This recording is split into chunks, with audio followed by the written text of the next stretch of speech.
Vous pensez vraiment que votre utérus a une montre suisse au poignet? Tic-tac, tic-tac.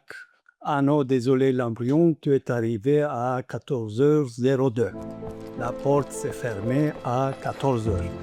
Arrêtez de stresser avec le timing parfait. Aujourd'hui, on va parler de ces fameux tests de réceptivité endométriale. Spoiler, la science a changé d'avis et votre porte-monnaie va me remercier. Alors, expliquons le concept. C'est l'idée de la fenêtre d'implantation. La théorie, c'est que votre endomètre, le tapis rouge pour le bébé, n'est prêt que pendant un moment très précis, comme un club VIP à Paris. Si vous n'êtes pas sur la liste entre minuit et minuit et quart, le videur vous jette. Pour savoir quand ouvrir le club, on a inventé des tests. ERA, Matrice Lab, Vintest. On fait une biopsie aïe, on analyse les gènes et l'ordinateur nous dit transférer l'embryon à 120 heures précises. Une patiente me dit, docteur Aksoy, ma voisine Sophie a fait le test, elle a mangé de l'ananas et boum, jumelle. Si je ne fais pas le test, mon endomètre va rejeter mon bébé parce qu'il est très réceptif. Écoutez-moi bien. Sophie a eu de la chance. L'ananas, c'est bon pour la pina colada, pas pour la fièvre. Et ce test, parlons de ce qui disent les études de 2022 et 2025, pas ce qu'on disait en 2010. On a cru au miracle technologique. Moi aussi, j'y ai cru. On adore la technologie. Mais regardez l'étude de Doyle en 2022.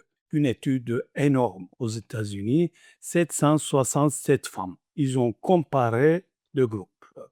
Celles qui ont fait le test pour timer le test, ERA-test, 500 balles, et celles qui ont fait comme d'habitude. Résultat, aucune différence. Zéro. Nada. Le taux de naissance vivante était même légèrement plus bas avec le test. 50,5% contre 61,9%.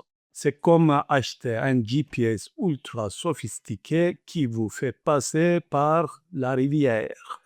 Et Cozzolino en 2022, avec plus de 5000 transferts. Pareil, c'est le paradoxe de la médecine moderne. On a des algorithmes capables de calculer la trajectoire d'une fusée vers Mars, mais on oublie que l'utérus n'a pas de connexion Wi-Fi. Il est beaucoup plus flexible qu'on ne pense. En plus, ce n'est pas anodin. Pour faire ce test, il faut une biopsie. On vient gratter l'endomètre. Ça fait mal. Ça coûte cher. 500 balles, je vous le dis. Et ça se retarde votre traitement d'un mois. Tout ça, pourquoi? Pour que l'ordinateur nous dise de décaler la progestérone de 12 heures. Mais docteur, si je paye plus cher pour le test personnalisé, c'est forcément mieux. Et les garanties, madame, ça n'existe pas en médecine, malheureusement. Le système médical adore vous vendre des add-ons, des petits extras. Voulez-vous la sauce supplément à biopsie? Mais mon travail, après 30 ans, c'est de vous dire quand les sciences deviennent du marketing. Actuellement, ces tests ne sont pas recommandés pour tout le monde, ni même pour les échecs répétés selon les dernières données. Le problème, c'est souvent l'embryon, pas le sol. Alors, on fait quoi? On respire. On se concentre sur ce qui marche. Un bel embryon, euploïde si possible, un bon transfert, un bon soutien hormonal standard. Votre corps sait ce qu'il fait. Ne les traitez pas comme une machine cassée qu'il faut recalibrer à la minute près. Laissez votre calendrier au mur. et laissez-nous faire le reste. Je vous vois au prochain épisode. Et arrêtez l'ananas, pitié, hein, ça pique la langue. Ciao.